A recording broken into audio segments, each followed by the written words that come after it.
Tag your friends. Tell them to come on in. Tell them to get on in here. Get on in here. Because we got something hot to talk about. And we're going to talk about it today. All right? Hey! Once again, welcome to Can You Handle the Truth? Can you handle the truth? Listen, tag somebody, tell them to come on in here, because we're going to talk about it, all right?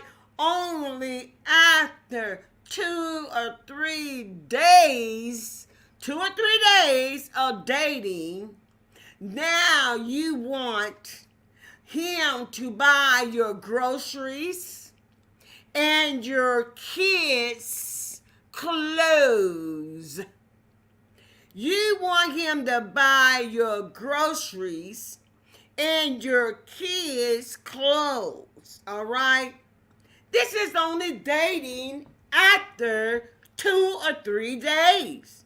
2 or 3 days. Now you're expecting this from this person that you barely know, that you're getting to know, and only after 2 to 3 dates, now you're asking for money and you're asking for groceries and you're asking that they will buy, and let's have this scenario. Let's say you want them to buy your 1-year-old child some shoes. Think about it. Think about it. Come on, let's give it some thought. Let's give it some thought. Let's give it some thought. Now, maybe she do not have groceries. All right, that could be a possibility that she do not have groceries. It could be a possibility. It could be that she don't have the resources to get food for herself and for her children. But however, whatever your circumstances are, do you feel as though this person you are dating, and you only been dating for like 2 or 3 days? I mean, 2 or 3 days. Can I say it again? Dating 2 or 3 days, and now you got this great expectation of receiving money. Like I said, you may have a need, but however, I mean, if you're trying to get to know this person, you don't know them really, and they like a stranger that you are trying to have a relationship with. I mean, I don't know if are you a serial dater? I mean, because no, you got some women that are serial daters, and they will go to these different dating apps. Uh, they go to these different dating apps, and they will hook up with various people to date. And what I come to find out is that some will even ask or would say, hey, listen, I'm going to need $35 or $50, from you if I give you sex. Now, some use the dating app as a way of prostitution. And I would say the same, that if you are asking for money. You asking for money.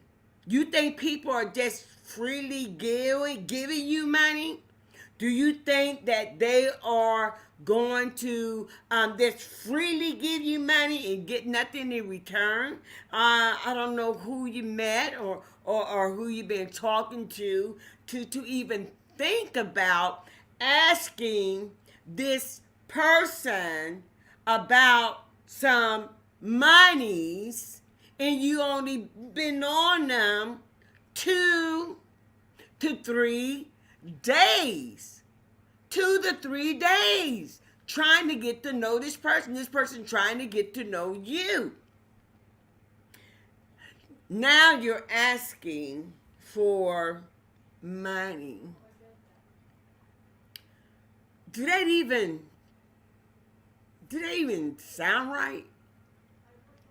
I mean, not unless you don't have the intentions of really dating this person or really getting to know this person, or this person really getting the opportunity to know you.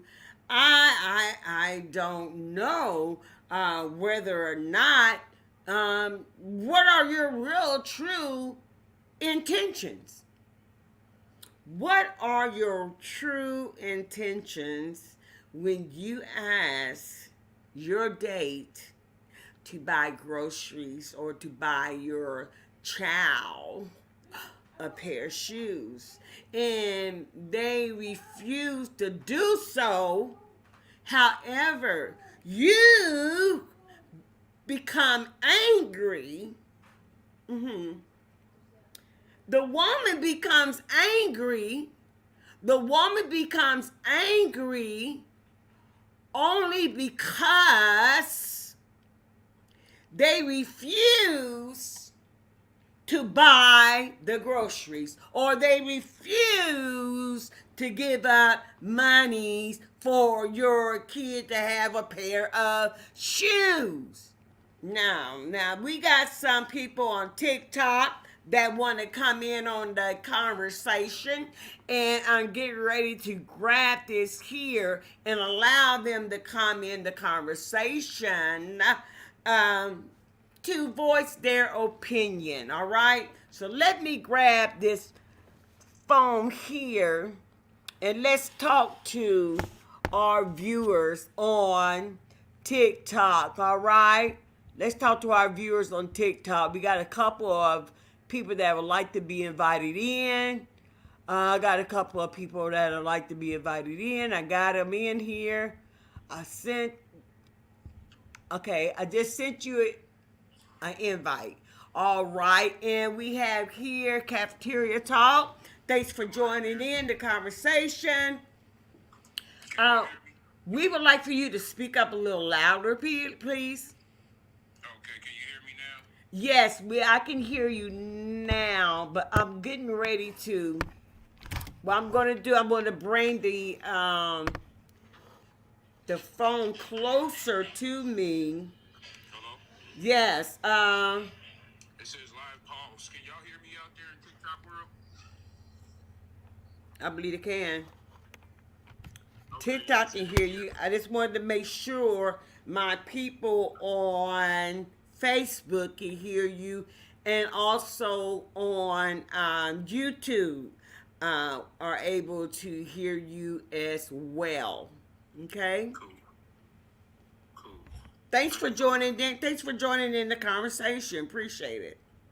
What's the topic tonight? I came in a little late. Well, our topic tonight is that you only been dating for 2 or 3 days, and now you asking this person you're trying to know and date for groceries.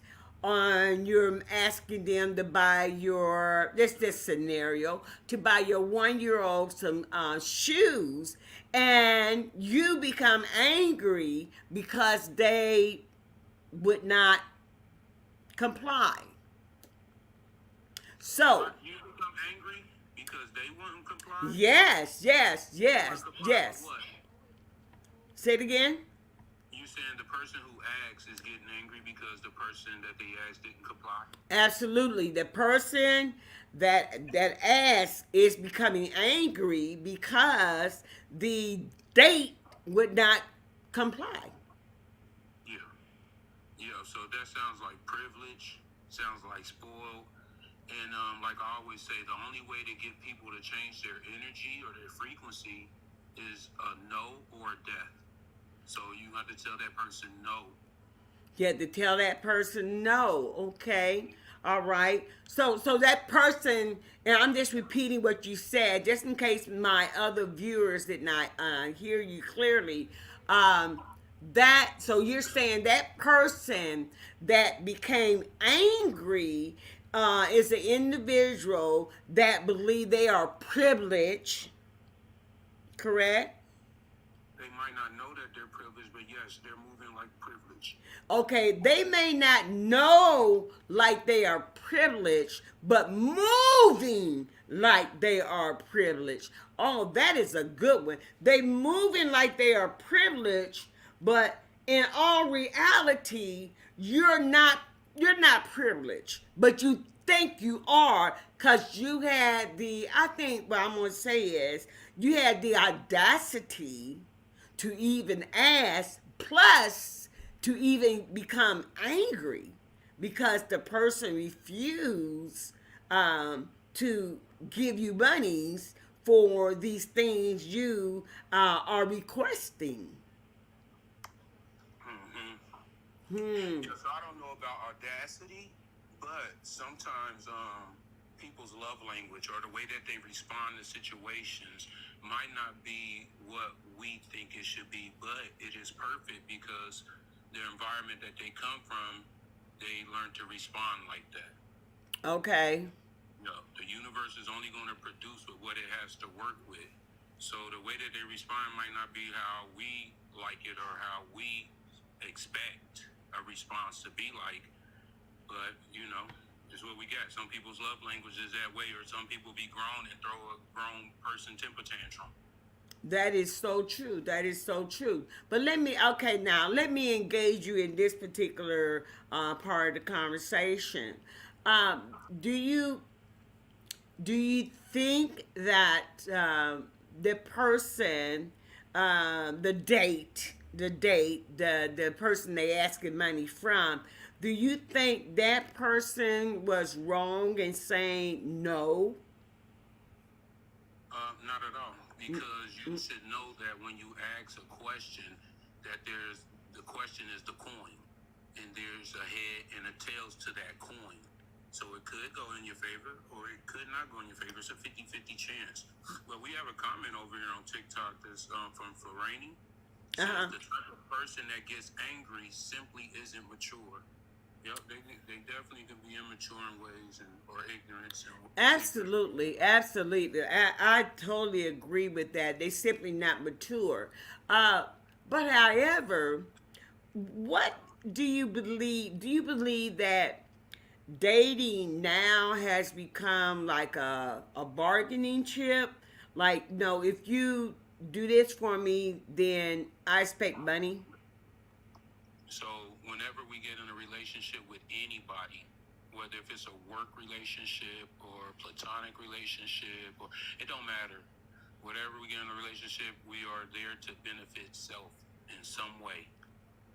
To benefit self in some way Correct. to get a, to get the benefits. Correct. Wow. Okay. Yeah. So And because I have you're gonna use some. You're gonna use people, and you're gonna get used. yeah, people use people, and also people who get used use people or get used again. Yeah. Yeah. That's one thing I have found out. But however, I would have to ask the question of this: uh, why are you asking me to buy you groceries and to buy your 1 year old son some shoes or clothes? My thing is this: where your baby daddy at? And what if the response is he's deceased or he's sick or Okay, I can understand. Okay, if he's deceased or he is sick. Well, you know what? You think that person would have a change of heart? Or would they even believe them? Or could they even be alive? Yeah. Even though I've just met you, um, I'm not about to do that. I'm not about to start that trend. So I'm gonna say no. Okay, absolutely. Not even started. Not even started to give you any type of, because as the saying go, you give a person an inch, they want to take a yard. Yeah. What's up, Bridgetta Newborn over here on TikTok? She said hello to the room and the host. Hello, hello, hello, hello. I'm not seeing the messages come flowing up. But I do thank you for that. All right, yeah, Bridget, thank you so much. I appreciate that. Um, do you want to come on live? I look like I got a live next to there. Uh, oh, she likes the live. Okay, thank you, thank you, thank you. However, we have a situation, and I was looking at the video, which I did discover on YouTube, where the woman, the date, they was at the looked like they might have been at Walmart or a local store that had clothing and food, and she was really basing him out, in front of the people, saying, you're not gonna pay for this. You're not gonna pay for these groceries and buy my kids these clothes. You're not gonna do that. I mean, got a basket full of stuff, and you wearing this. She blasted him out. She said, and you're wearing $300 shoes, and you're not gonna spend any money on my children or get us groceries. Mind you, this is probably our second day. I mean, you had me drive you to the Walmart or to the Kroger's or to the Kohl's or whatever store we're at, and we're at this store, and now you put me on blast. Think? What do you think should have been the response of the person that took you on a date, took you to the store, but did not have an idea that they were going to be put on blast? Now, I myself, you would have put me on blast like that, telling me, I mean, this on the spot, that you're gonna pay for these groceries, and you're gonna pay for my children's clothes and shoes. You're gonna pay for it because you're wearing $300, $400 shoes, and you can't afford to get me no groceries. And my response would have been, I would not have responded vocally. I would just walk away like I did not even know you. That would have been my response. Now tell me, Cafeteria Talk, how would you have responded in that particular situation? So let me ask you a question: was these kids his or was No, they're not his at all. They only been dating for 2 or 3 days. Oh, okay. So, sometimes, like I said, when we had these situations come up in these topics, people are trained in the way that they talk. So she might have been trained in a way like, get you a man with some money, he gonna take care of your kids. Obviously, she might have been duped before, but she's still, trained in that way. So, but he like, nah. How did he respond? He was walking away. Okay, yep. So, and hopefully, he left her there and didn't contact her afterwards, because if she got in the car, then he got to deal with a whole nother problem. Oh wow, yeah, you're absolutely right. I believe I would have left her there, and she would have to get home the best way she knew how, by call a Uber, whatever ride share they got. But you better call somebody else. Yep. Yeah, definitely. I would have handled it the same way. Absolutely, absolutely. Listen, it's time for us to take a little break. Hey, thank you all for joining in to Can You Handle the Truth with your truly Jocelyn M. McGuire. Hey, don't forget to go over there to YouTube and subscribe, baby. Subscribe to my channel. Hit that notification bell, baby. That way you'll never miss another episode of Can You Handle the Truth? Oh, it goes down so much smoother. Once again, thank you all for joining in. Listen, tag your friends. Tell them, baby, get on in here. Get on in here. Get on in here. I tell you what, it seems as though dating, like you said, what she had learned. Maybe this is a learned behavior she has that someone told her as she was growing up. Get with somebody that got some money, asking for money, and this is the way they just communicate. Maybe that's it. Maybe, or maybe that's what they seen. Or maybe that's what, absolutely. Maybe that's what they seen. Mm-hmm. Maybe that's what they seen. In order for them to have that sort of, I believe that's some sort of boldness that you have. That's a sort of bold, that's a boldness. Well, closed mouths don't get fed. Closed mouth won't get fed. That is a saying, and that is so very true. But however,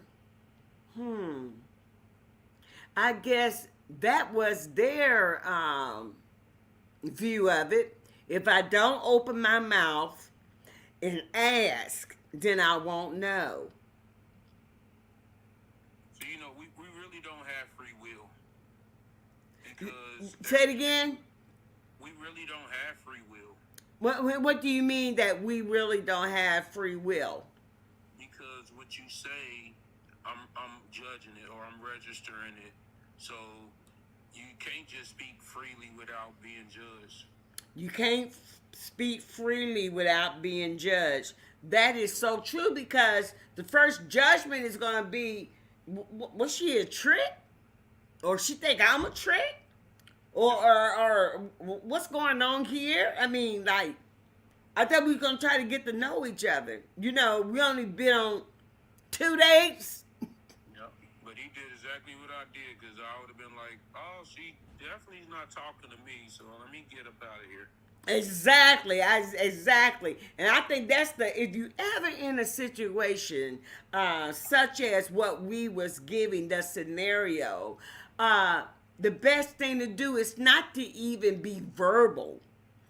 Because one thing about it, words, like attract other words. They start attracting each other. And then next thing you know, you got this verbal conflict going on. So the best way to even handle a situation such as what we were talking about, the scenario of, is the best thing is to what? Walk away. Silence is success. Silence is success. Walk away. Just walk away from it. Walk away from it. Now I'm gonna kind of switch gears a little bit here. I want to go on. I want to talk about the young lady, Sonia Massey, that got shot in the face and lost her life due to the sheriff. Was he a sheriff or I know he's let's say law enforcement, where she cowardly bent down cowardly because he's pointing his weapon at her. Now she was in a particular stance of don't shoot me, don't hurt me, bound down to maybe dodge what was coming.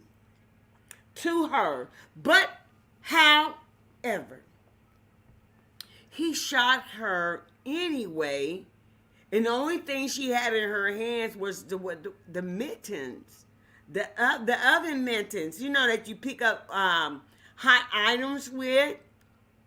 Told her to put that down, and she had put it down. But yet, when she's bowing down, he shoots her in the face.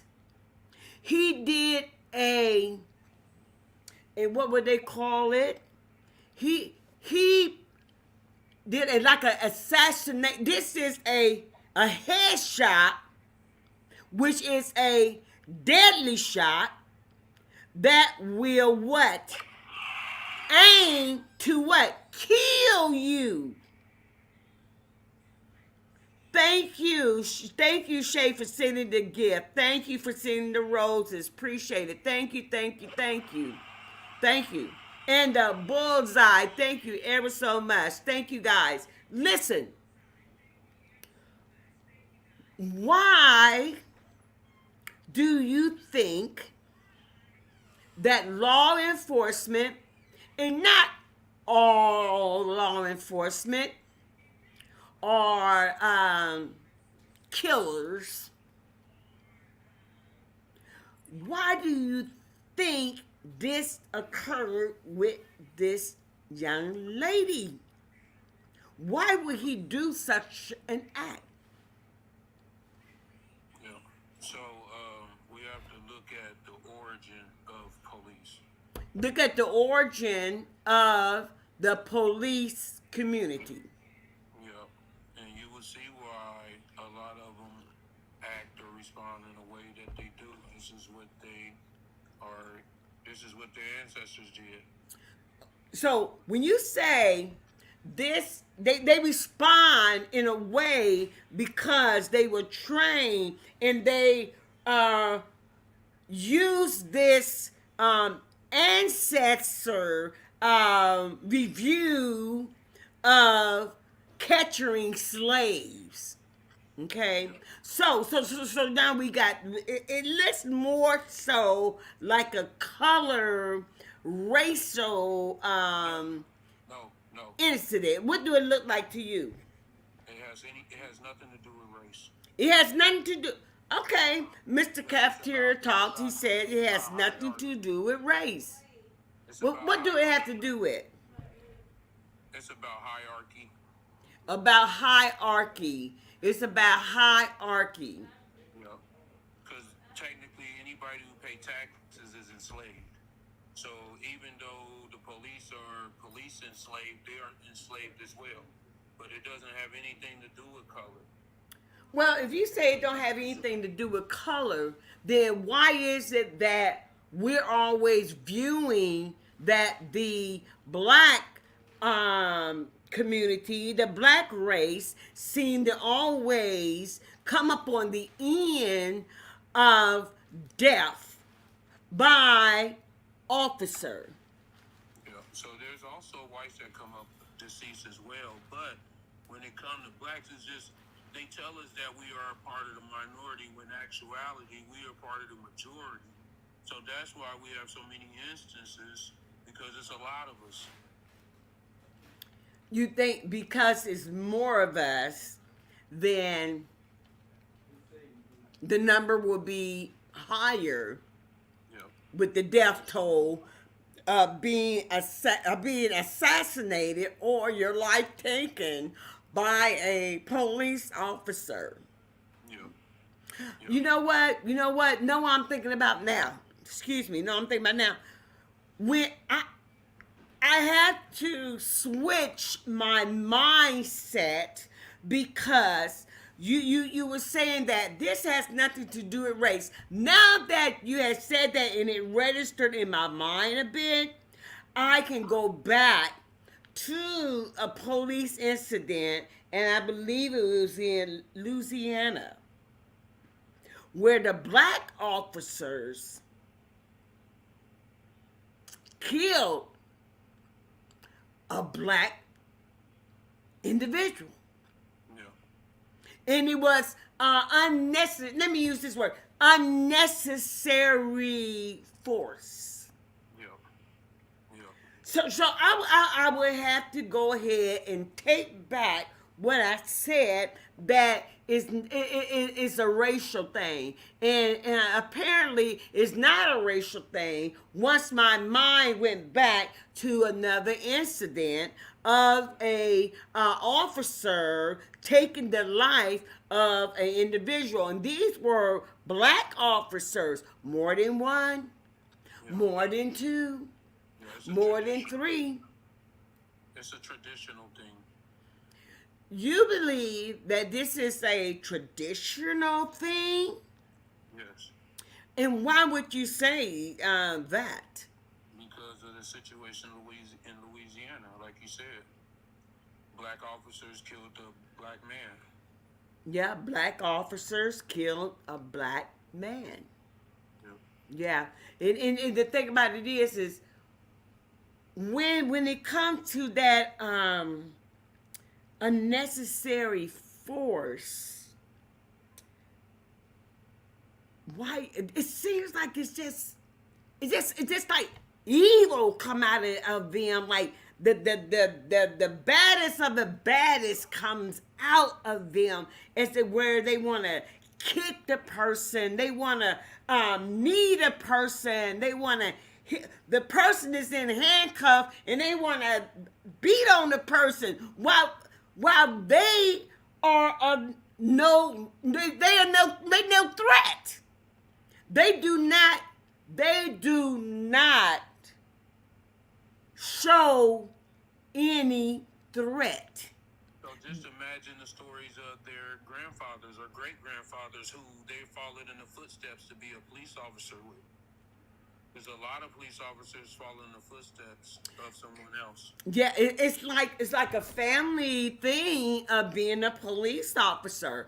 If your dad was an officer and your uncle was an officer, then more than likely you will take on what? You'll take on that as well and become an officer, because it seems to be a family tradition, almost as your dad was in the army, he was a sergeant. My uncle was army, he was a sergeant. My auntie was in the army, my grandfather was a sergeant. So more than likely you would join the military, because this seems to be what your family do. This is what we do. It's almost as if like pastors.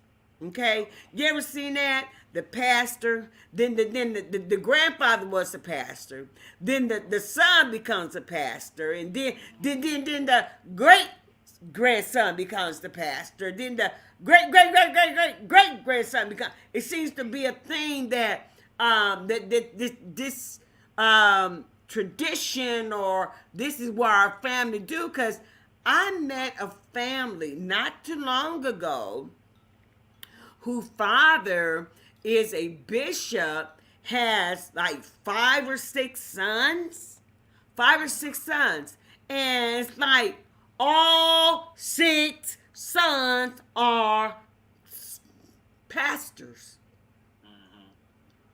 And they take on that, just like you said, the police officer. They'll do that because this is what we do. Yeah. Because this is what we do.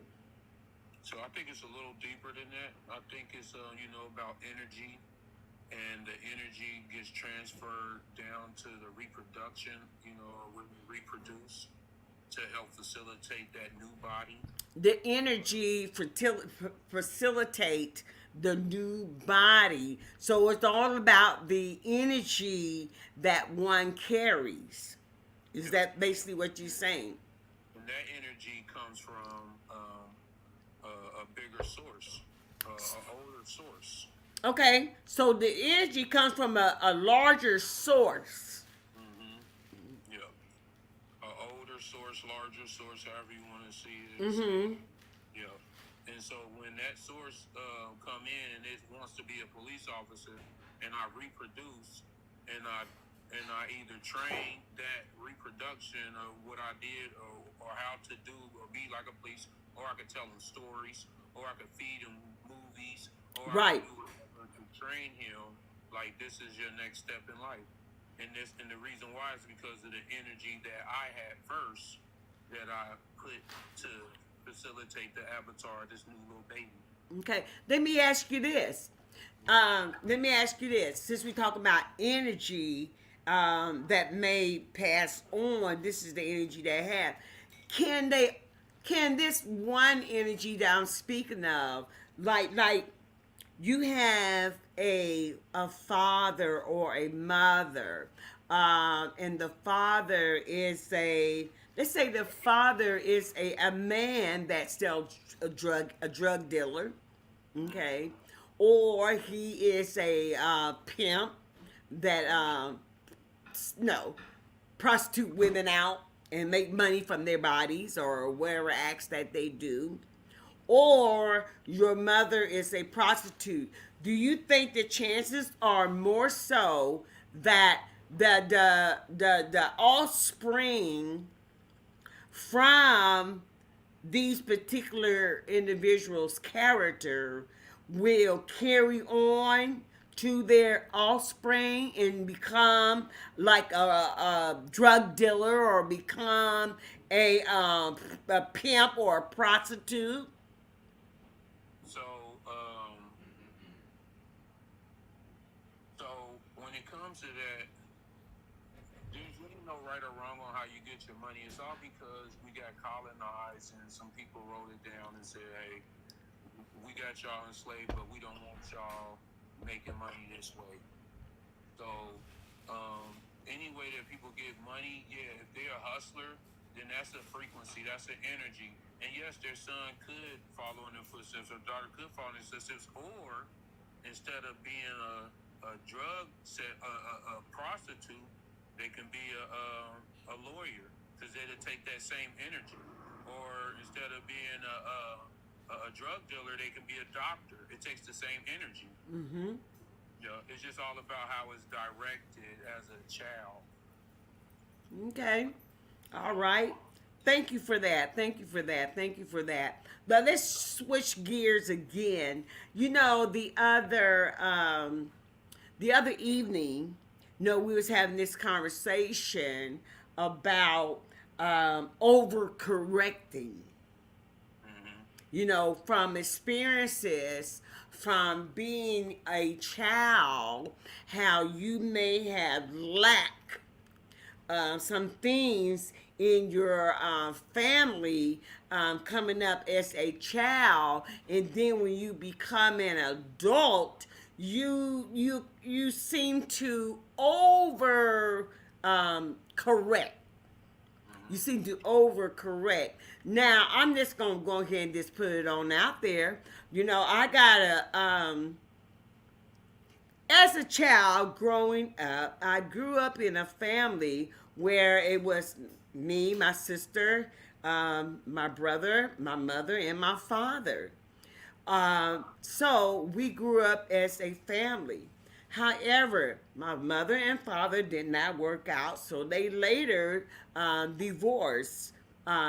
Later years, maybe 5 or 6 years later, they divorced. All right. So then my mother, she meets a man, and he has children. He's divorced as well. So they get together, and his children live with their mother. Now that they are married, they procreate. They get together and they create two other children. All right. So now we got this thing called half siblings or step siblings, and you are reminded of that in your own home. These are, I'm gonna say Frank's. These are Frank's kids. You better not touch Frank's kids. You better not say nothing to Frank's kids. Now, remind you, we're not step. We have. You got my mama in you. Got my mama blood in you. So I got my mama's blood. My half got my mama's blood. But however, we are trained to me that we are not equal. We're not equal. We're not equal individuals in this house. So I decided I could see the division that I felt. I felt the division. And I said to myself when I was a young girl, when I was a teenager, I promised myself that I would not have multiple baby daddies, that my children were going to have only one father. There's only going to be one daddy for my children. One. I was going to have 2 baby daddies and 3 baby daddies and 4 baby daddies and 5 baby daddies. I was not going to do that because I knew what it felt like for that separation, not having that unity as being like real siblings. Like they got theirs, we got ours. Oh my God. I thought we all live in the same house. But however, they're getting treated like we're nobody. We was here first. Like we're nobody. Like we are the interruption. And I promised myself, oh yes, my children would not have different fathers. Now, did I overcorrect? This is what I believe in. This is what this is what gives me a peace of mind. Because one thing about it, when you are having children and you start having multiple baby daddies, then if you do not teach your children that they are siblings and that they are equal all across, now that will be difficult because what if you got a baby daddy that's not in your baby's life? Then you got the other baby daddy who is in that child's life.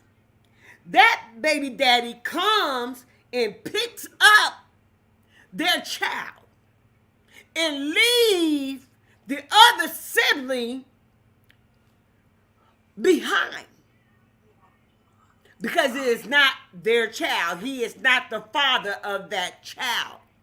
How do you think that child feels? How do you think that child feels when the other sibling got a daddy that shows up? They come back home with a box of McDonald's in a bag, in a drink, in an apple pie, and come back with just one. And your child is home all day long, ain't had no daddy. But the other one comes in, skipping in, happy with his bag of McDonald's and a drink.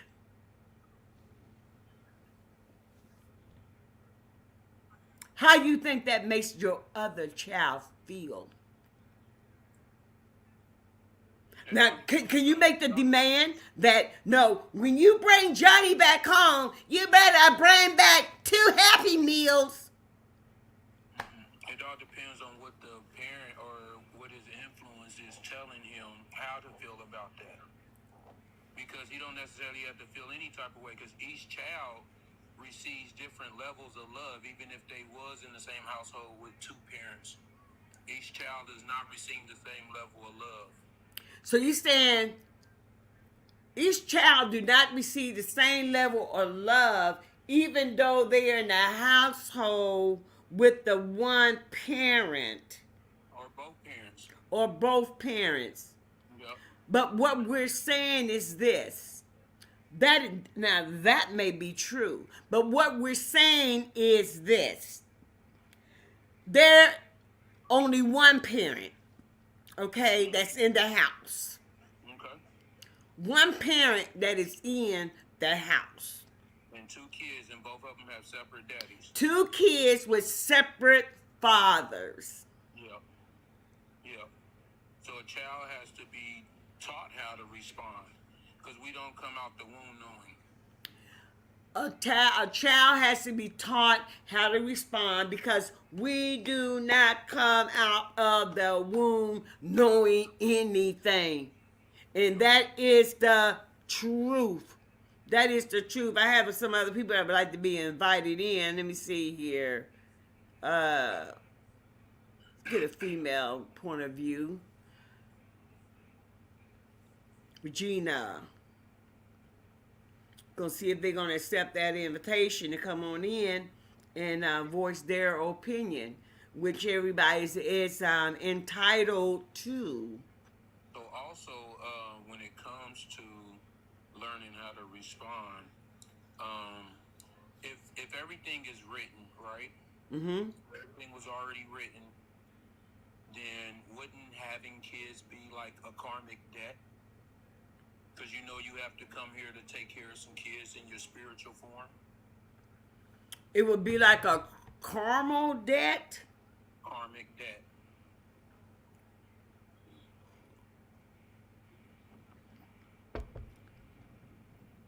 It's already written. You already knew in the spirit form that you was gonna have kids and have to take care of them. They's gonna go through what they's gonna go through. You was gonna put them through what you was gonna put them through. So it's already okay.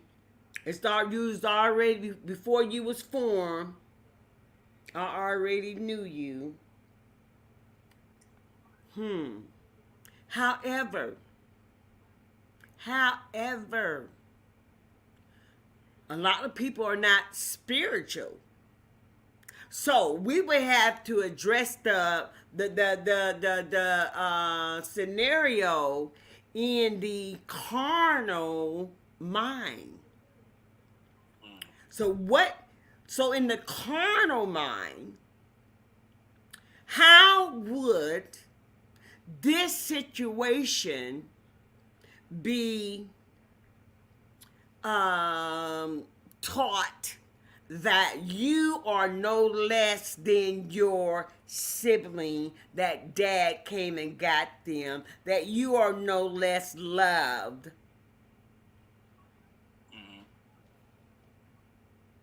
Yeah, so I wouldn't say if the child asks, was they less loved? Like, do my daddy love me less or anything like that or whatever, whatnot? Then I would explain to him, like, no, and then you would have to, give physical evidence after that, I think a way of handling a situation like that, and this is just off the top of my head, is that the mother who has the child left behind at home with them and who biological father never shows interest in the child, that maybe, and I don't know if this will work or not, that maybe when that other child is spending time with their dad, maybe me and the child that's at home without a father could do some things together, like maybe go grab something to eat or go to a movie or go take them to a museum or or we take a walk. This is what we do. Then for that child to sit at home knowing that when their sibling done went outside the house and they're stuck at home and there is no attention given. That would be my thing to do. Then I will make sure I do things with both my children together. Because you don't want one child thinking that they are less loved or less wanted. You know, but somewhere the seed got planted in them that this is love or this means love. When they didn't have to get taught that. Yeah, they could have got it from TV. TV, yep. But what is you only allowed to watch what you allowed to watch? You know, when you're a kid.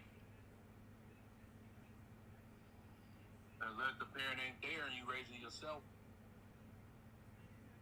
Well, we don't know exactly what's on TV. We don't know exactly what they're watching. Sometimes it can be in a cartoon that we perceive to be an innocent show. And whose fault is that they didn't preview what their kids is watching?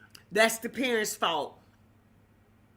That is definitely the parents' fault. I remember, and we can already wrap this up. We got 4 more minutes. I remember when I was raising a stepson, and he was watching Cal U, and I watched it with him. And I'm like, oh no, you cannot watch this right here. Because to me, Cal Yu was disrespectful to his mother, would tell her no, and he wasn't going to do that.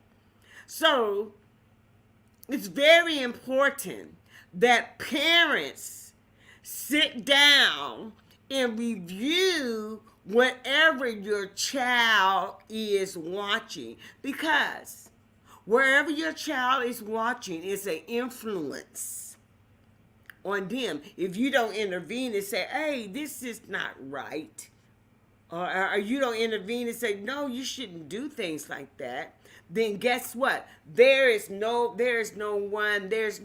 check and balance there.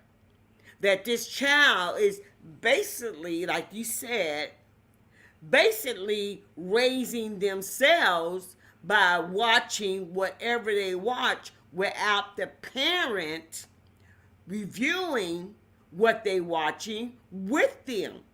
So this kid gets their own what? They get their own ideals. And they are influenced by the show that they are watching. Listen, Cafeteria Talk, listen here. Thank you ever so much for your interaction, your comments, your point of view. It's greatly appreciated, and I just want to let you know that your participation really adds volume to the show, and it adds, and it gives us more to think about. It's a mind-provoking conversation. You know what, people? Guess what? I want you all to join in the conversation. Listen, share, like, and subscribe to my YouTube channel. I would greatly appreciate it. And we are here every Thursday night at 8 p.m. Central Standard Time to talk about issues. Go ahead, Mr. Cafeteria. I want to say thank you for having us on. Appreciate you. Also, one thing before I leave, the universe will only produce what it has to work with. So give it something good to work with so we can change the narrative. The universe, I want to make sure everybody hears this. The universe only has what it has to work with. The universe only produce with what it has to work with. So, in other words, Give it something good to work with. Give it something good to work with. Yep. It would leave it, and we're leaving on that tidbit. All right, listen. I love you, but most of all, God loves you best. Thank you for joining in. Like All right, and Wisconsin. share. We got Wisconsin in the building. All right, thank you. Thank you, thank you. I appreciate you doing that for me, Cafeteria Talk. You have definitely been a great help, and you have really enhanced our show for tonight. Thank you ever so much, and we're gonna leave out on this here tune. Hey, have a safe weekend. Have a safe weekend. Be blessed, and guess what? Be a blessing.